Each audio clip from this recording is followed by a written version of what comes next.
Katie. Hi. Nice to meet you. I'm Jasmine. I'm a student nurse from the University of Calgary. I'm going to be taking care of you and your baby today.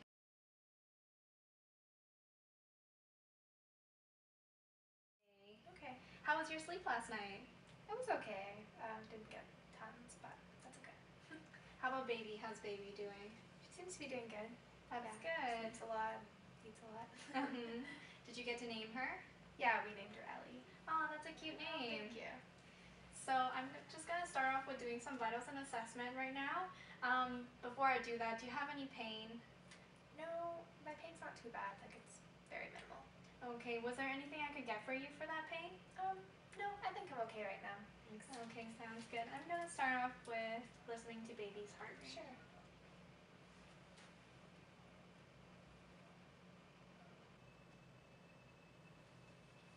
Okay, looks like your vitals and your assessment are all good. I heard from the night nurse that you had some questions about jaundice. When would be a good time for me to come in to talk to you about it? Yeah, I was just kind of concerned because they mentioned that her level was a bit higher than normal. So I just had a few questions, but yeah, definitely. I was just about to feed her and maybe have a little bit of breakfast myself. Okay. So maybe in like 45 minutes? Yeah, sounds good. Okay, I'll see you in a bit. Okay, thank you. Come in. Hey Katie, how's it going? I'm good, thanks. Did you manage to feed baby? Yeah, she fed good. Awesome. And did you get some breakfast? Yeah, my husband brought me some. Okay, and where did baby go? My husband just took her to the nursery for a baby bath, so I'm just gonna get some rest. Oh yeah, that's good. Would right now be a good time to talk about the jaundice? Oh yeah, that's fine. Okay, I'm just gonna pull up a chair. Yeah, sure.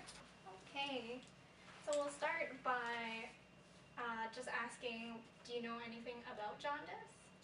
I don't know a ton about it. I've never really heard about it before the nurse talked about it on the last shift when they took the test on her forehead. Yeah.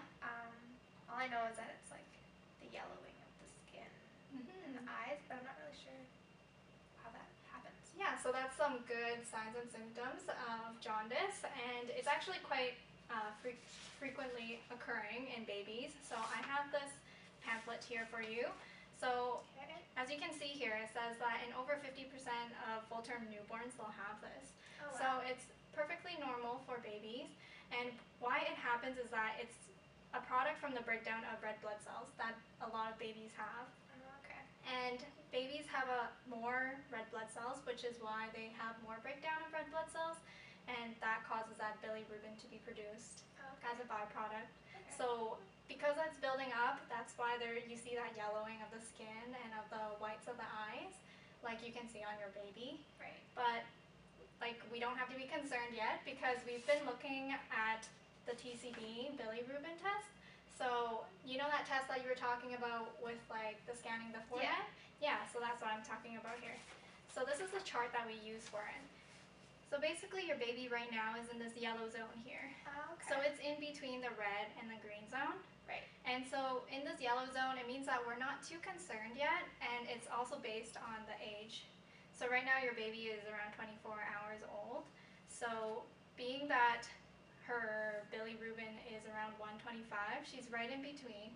So we're not too concerned yet with her being in the high zone, but we're going to keep on monitoring. Okay, yeah, that makes sense. Yeah, so we just want it to stay below the red line here. Okay.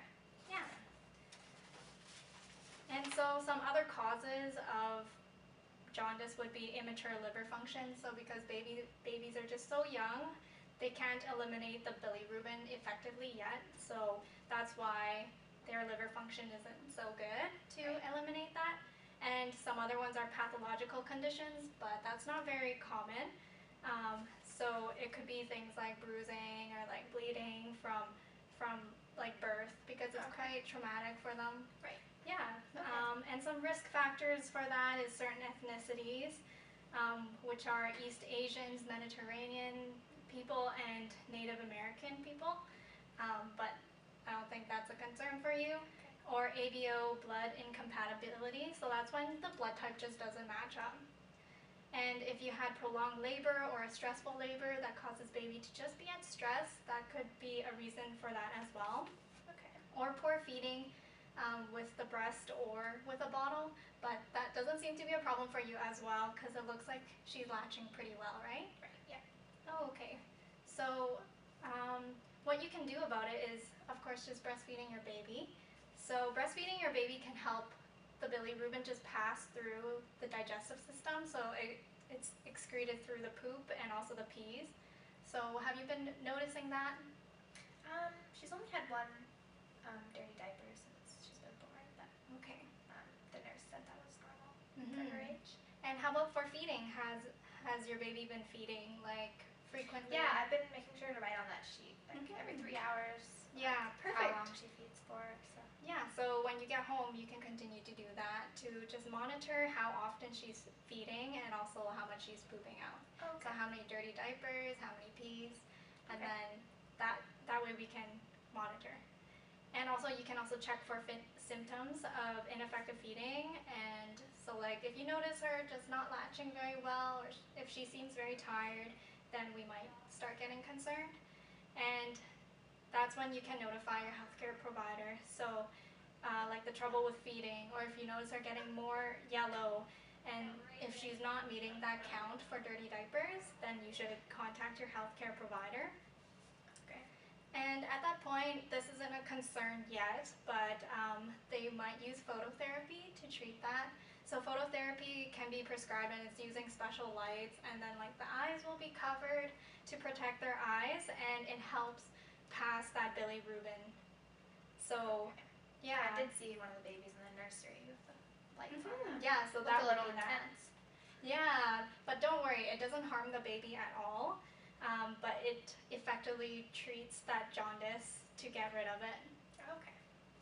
Yeah, so most of the time jaundice will resolve on its own, and very high levels could be dangerous, which is why we want you to be watching for it. Okay. And if you do notice any of these symptoms, which is if you notice your baby feeling tired or not very good tone and they're not reacting very well, or if they have like a high-pitched cry, then you definitely should be calling your healthcare provider. Or we also have Health Link down here, which says, which is 811, and that way you can get some immediate help over the phone for that. Yeah, did that make sense to you? Yeah, that makes sense. So, if she has like any of those bad symptoms, I should call someone, or? Definitely. And do you remember how we can look out for those symptoms? Well, she'll have yellow eyes or skin. She'll have a really high-pitched cry, maybe. Yeah, definitely. You're right. Floppy. Yep. Okay. Yep, so that's when you should be calling your healthcare provider. Did you have any additional questions for me? No, I don't think so. Not that I can think of right now. Okay, how about I leave this with you, and then you can keep taking a look at it, and then I'll come back and recheck with you if you have any questions. Okay, thank you. You're welcome. Come in. Hey, Katie. Hey, Jasmine. How's it going? Good, good. Yeah, baby got back from bath, so she's all clean now. Oh, great. Yeah. Oh, she's so cute. Oh, thanks. So did you get to take a look at the brochure that I... Yeah, it seems to all make sense to me. Okay, yeah. Were there any other further questions that you had? No, I don't think so. Everything you said made sense. Okay, so you're going to be confident with going home with this information? Yeah, I think so. And I'll get to keep this. And Yeah, I've got definitely. the line I can go to if I need to call someone. Yeah, exactly. So when you're going home, do you remember what to look out for? So we're gonna look out for like making sure she's having enough dirty diapers. Yeah. Making sure she's feeding regularly, and that her latch is good. Exactly. That she's not developing. Yeah, that's awesome. So right before discharge, we're probably going to do another TCB reading. So before that, then we'll do the testing again, and then make sure that she's still within the yellow zone or below that. And if anything, the public health nurse will come pay you a visit if she's still in the yellow zone before you leave.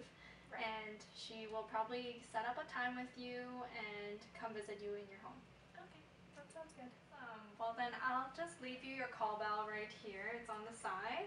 Okay. Just you can call me if you have any other questions, or if you need anything. Okay. Yeah, was there anything I could get for you before I leave? No, I think we're good.